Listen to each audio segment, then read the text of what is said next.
So let's have a look at the bot first in the showroom. So Beachcomber with his G1 looking pretty cool. Looking a lot like the toy. I'm pretty happy with the artwork. There we go. The thing about Deluge is, did you notice? Did you pick it up? Its transformation is a bit off. Again, just some problems with the artwork. I have sort of mentioned it to the apes, but not even had a response. If you look at his tail when he transforms, it goes big, then goes small. There's a big one. There's a small one. You know, it's something they could easily fix, I think. Let's have a look at what these bots do. So, I've got to look at 70-10. So, at 70-10, it says, a chosen ally is made invisible for 11 seconds. Every 2 seconds during this, enemies nearby the bot will be hacked for 11 seconds. So, it hacks. 2 seconds, hacks. 2 seconds, hacks. 2 seconds, hacks. So, pretty cool. Pretty impressive. Then, once we give them ability 11, it's make an ally invisible for 12 seconds. Every 2 seconds during this, enemies near the ally will be hacked for 12 seconds. Then, as ability 11 added on, it says their ally, so the person you pick, and the caster both get the Golden Lagoon effect and reflect 80% damage for 12 seconds. Now, I know that most people that watch my channel know that I've been saying I want Beachcomber for so long. I want Beachcomber coming to the game. Now, when you think of Beachcomber, you think Golden Lagoon. Me personally, that's what I think. When I think of Mega Supreme, I think Crystal City. You know, there's certain things that you think of straight away. When I think of Mirage, I think of the disappearing cube. I think of that. So, you know, when I think of Hound, I think of holograms. So we do try and stick to the lore as much as possible. And I said to Dale there and then, I said, listen, when Beachcomber comes out, you have got to give him a Golden Lagoon. Got to of some kind. It's absolutely criminal if you don't. And Dale was like, yeah, I know that. Yeah, I was like, listen, you've got to follow the law. He's got to get a Golden Lagoon. So as soon as I knew he was getting Golden Lagoon, I was super pleased. Thought, yes, you've got to hit that. So looking at Beachcomber's G1, it says 14% increased health. So it's like a vitality core. And it gives the bot a new cheer that buffs allies' special ability damage by 10% for 10 seconds. Damage-wise, 378 DPS. And the ape sort of said that they wanted him to have super low DPS and crazy health. Now, they did give him a warrior at the beginning, and I was kind of like, Beachcomber? A warrior? He's a scout. He is a scout. If you look at his classification on the sort of Transformers websites on what kind of a bot he is scout class. He is there with the likes of, you know, Bumblebee, Power Glide. Even in the toy line, he sort of couples with them in sort of size. So he's a scout. So going with special, the 68k health, I didn't quite get to match Beachcomber. I understand that because of it's a pacifist in lore, they wanted to give him low DPS. They reduced his speed down because we get into trouble. And so the combats, he can equip any of the sort of melee combats and the minions. So let's take him into battle. Let's give him a go, and then we can sort of talk about the bot a bit more. So we're going to try Beachcomber along with Roadbuster. We're going to try and keep Roadbuster alive. So we're going to let him get a bit closer. So you see there, Beachcomber's nice and slow. We're going to put Roadbuster, put it on him. See there, he's not quite in range for the hack yet. As he gets closer, he's invisible. Okay. Let's put it on him. There you go. Now he's hacked defenses.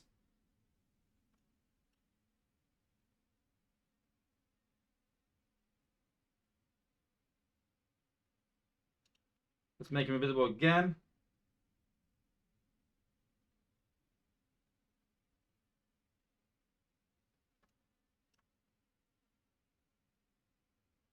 And you can see there that, don't forget, this is zone 15, so it's not a high zone, but you can see they are staying alive. You know, Beachcomber's got quite a bit of health there, so he has got a bit of survivability in terms of staying alive. There you can see that Slash is hacked, attacking its own base.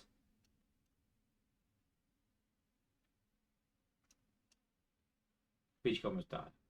But he's done well to get through the battle with very little protection. So as you can see, very much a support bot in every sense. He's not there to do much damage. He's there to protect the rest of your team. So the big question is, how well does he do that? When I got this bot, I was like, so there's so many different compartments. Because he also has passives, where it says here that every 10 seconds, Beachcomber points forward and grants allies in a large area 10% damage absorption for 10 seconds. It will sometimes shoot a water bullet that reduces the attack and defense of the target.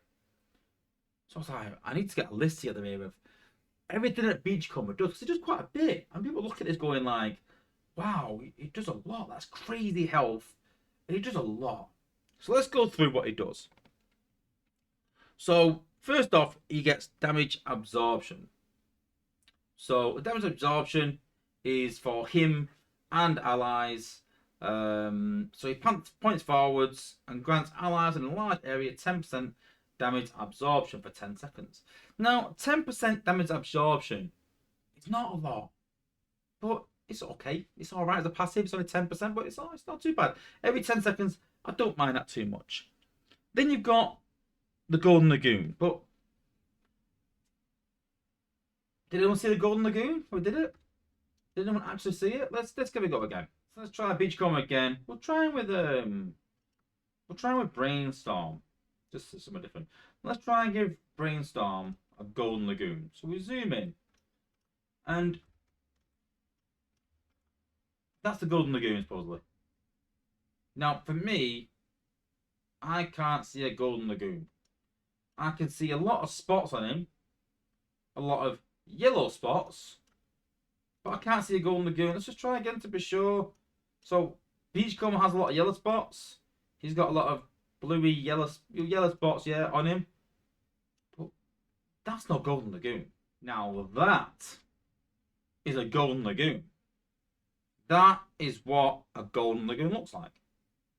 And these can sort of come back saying they can't give him a Golden Lagoon because it won't really work. And I said before that, why not give him a constant Golden Lagoon? Just give him a Golden Lagoon core constantly, even colour him gold. Colour him gold if you want, it wouldn't bother me. Make him gold all the time. But apparently they can't give him a Golden Lagoon. And for me, that's already a deal breaker. On a bot so big in lore around one thing, which is Golden Lagoon, and the fact they can't even give him that, I think that's almost criminal for this bot. But if it works really well, then I can still go for the bot, because although it's not got the Golden Lagoon, doesn't match lore, I'm not very happy with it. But if it's a good bot, I'll still use them. There's certain bots that I love in lore that I don't use in the game because they're not very good, and bots that I don't really like in lore that I use in the game because they're good bots. So let's put the Golden Lagoon to one side. I'm not happy with it. I never am going to be unless he literally looks like that. But let's put that to one side. Let's just judge the bot on what he does. So let's go back to it. So he has damage absorption and he has reflection. So it reflects damage back. So any damage he's taking, they reflect it back. So then the bots get invisibility.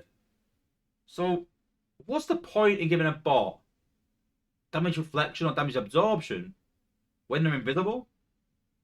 So they're invisible to not get targeted and not take damage, but then they reflect damage back. Oh, but when they're invisible, they can still take damage, but not be targeted. So if it's an AoE damage by a bot or by a mortar, say something like that, they can still take damage when they're invisible, but they won't take a lot because they're invisible, so not targeted, but they will reflect a bit back. But then if they're not taking much damage, they're not really reflecting much back. And so the reflection and damage absorption with the invisibility contradicts each other. Makes no sense. But they might fix that. So let's go on. Then you've got the hacking. So the hacking every 2 seconds for 12 seconds at a time. So is that 2 seconds and 2 seconds and 2 seconds and 2 seconds? Now I see a lot of use for that on defense. And we're going to look at him on defense in a while. So as soon as I saw this, I thought I can use that on defense. But when I look at a bot and I try and judge for you guys and go, is this a good bot? And what convinced me was a while ago was talking to the adult DJ Hart, and we're comparing what we thought was top bots. And I was like, how can you not like Rook? He's amazing. He's like, but he can't solo zone 14 at the time. And I was like, why does that matter? And it's like, because I play events. I want to do well in events. Wars don't really bother me. And you cannot power level with Rook. Not really. You can a bit, not really. Like, you know what? It's a fair point. And there's people out there that are not really interested in wars. So when we talk about, is this a good bot? We can't just look at wars. And I do personally, because that war is my thing. But now more when I look at bots, I'm going, is it easy to level? Can you use it in events in a good way? Is it good in wars? If it ticks all them boxes, brilliant. Blue Streak's a good example. High damage, good range, good for wars, brilliant bot. Can you level with Beachcomber? No, probably not. Good for events? I'm struggling a bit. Good for wars? Debatable. Good outpost bot? Great. So it takes one box out of 4. But is that enough to go for endurance? The apes say that endurance bots need to be the pinnacle of the game and they should be the best bots in the game. So let's see what else he has. So he gets an ability increase every 10 seconds. Okay, so what I'm going to do is I'm going to drop him and I'm going to count while I'm playing in Unicron League, while I'm playing in Prime League and concentrating on what my bots are doing, what I've got to kill, what outposts are coming at me, is my healing doing enough? I've now got to count every 10 seconds to use an ability.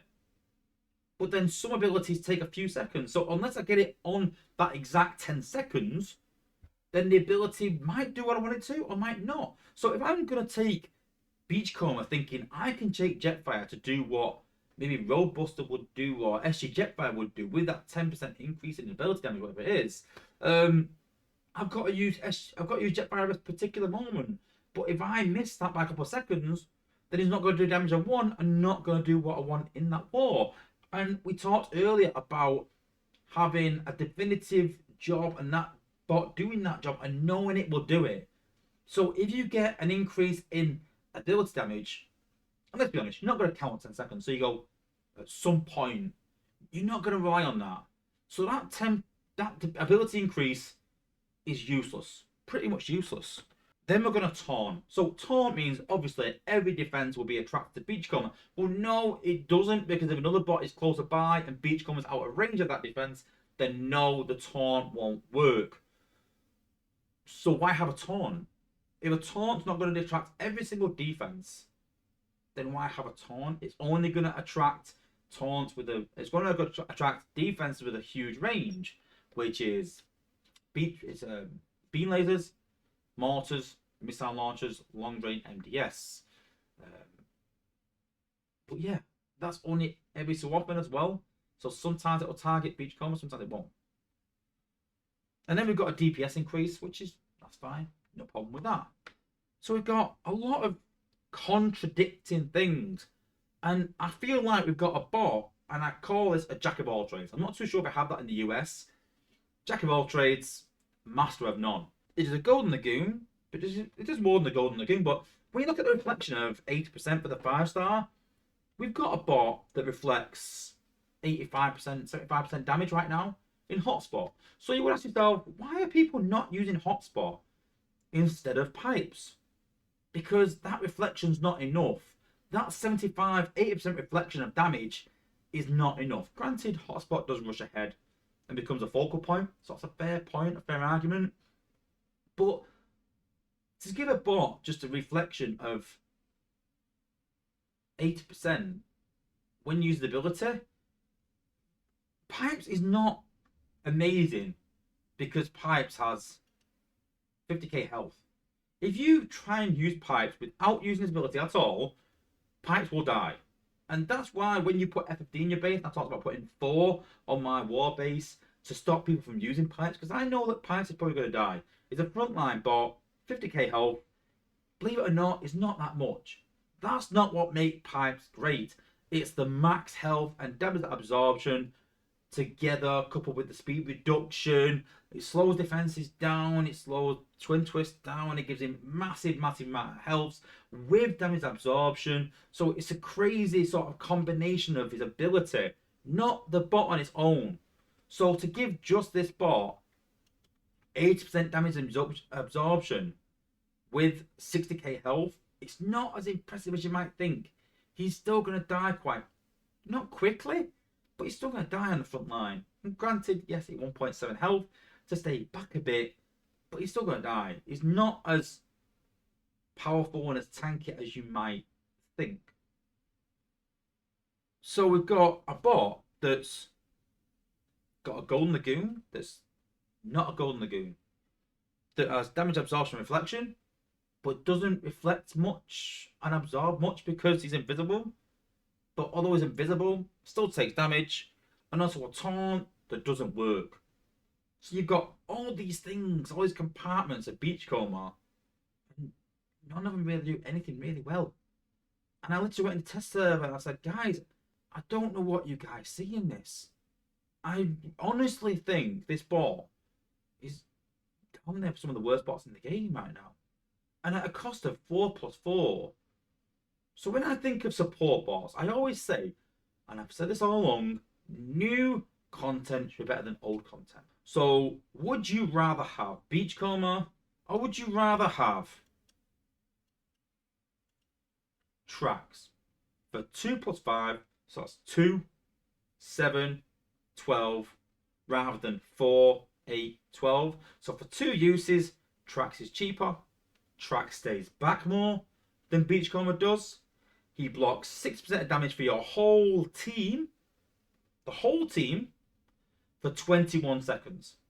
So when you've got a bot like Trax that supports your team so well, doesn't get in damage, doesn't get in trouble, why go for Beachcomber? I've got a 4-star bot that's better than a 5-star bot. How is the new content better than the old content if it kind of protects one bot and this protects your whole team in an area? Although I love Beachcomber, I can't honestly bring myself to go for a bot that is that poor. Even on my birthday, when I really want Beachcomber, it actually saddens me just saying this, I feel like I don't even want to go for it. I've geared up for all this endurance for the last 9 months regardless. I've geared up for Beachcomber for the last 2 months. Been super excited for the 2 to coincide like all the stars align just for me to be completely let down. I would like nothing more to sit here and go, you know what guys, I can't believe it, all my dreams have come true. Beachcomber on my birthday in an endurance, he's super good. I'm going for him, I'm going to level him, put him in my war team. I cannot wait, super pumped, but I'm not. I'm literally sat here deflated, thinking, I'm just going to back out the endurance. And literally, you know what? I don't like calling people out from playtest, but Tex literally hit the nail on the head. And he said before this, we were sort of discussing it, and I was sort of ranting about it, saying this is off, blah, blah. And Tex said, you're overthinking this. Just give it a golden lagoon. Just give it something else pretty. I can't what he said now. Just give it this. Just give it 2 things. It does really well. Job done. And it just feels like they've gone, let's give it this, let's give it that, let's give it that, let's give it that. Oh, but we can't give it all this because then it's ridiculous. Oh, well, let's water all of it down. Let's literally make it do hardly anything. 10% ability damage is nothing every 10 seconds. I could sit here going all around in circles over and over again. But the be all and end all about it is that I really don't like this bot. I really don't. And I know a lot of people are excited for it because they've seen the health, they've seen the hack. And if you're looking for an outpost bot, yeah, go for Beachcomber. It's pretty good. I don't think it's going to be some massive meta, maybe. Maybe it will, maybe it won't. Maybe we'll see an anti-hack meta come back in. Maybe. But if you're going for Beachcomber, for your war team, don't bother. Don't bother, guys. Honestly, it's not as OP as it sounds. It's a jack of all trades, master of none, and to be honest with you, quite a bit of a letdown.